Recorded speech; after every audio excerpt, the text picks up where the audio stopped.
Hello लोगोफोर, नोंथांमोननि गेजेराव आरो आं मोनसे गोदान भिडिअ लाना फैबावबाय। बे भिडिअआनो जादों जोंनि बर' सावथुन मुलुगनि मुंदांखा फावखुंगुर बिथां राजर्षि बसुमतारीनि सुंद' बाय'ग्राफिनि सोमोन्दै।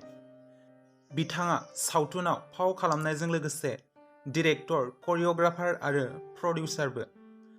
बिथाङा क'क्राझार डिस्ट्रिक्टनिफ्राय आरो बिथांनि हमटाउनआ जादों गसाइगाव। बिथांनि जोनोमा जादोंमोन 19 फेब्रुआरि 1982 मायथाइयाव।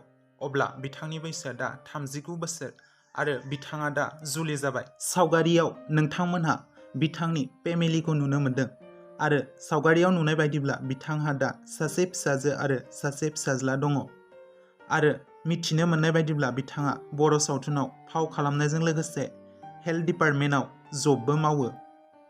बिथाङा दासिमाव बर' सावथुन मुलुगाव फाव खालामनाय माखासे मुंदांखा सावथुनफोरा जादों फारियै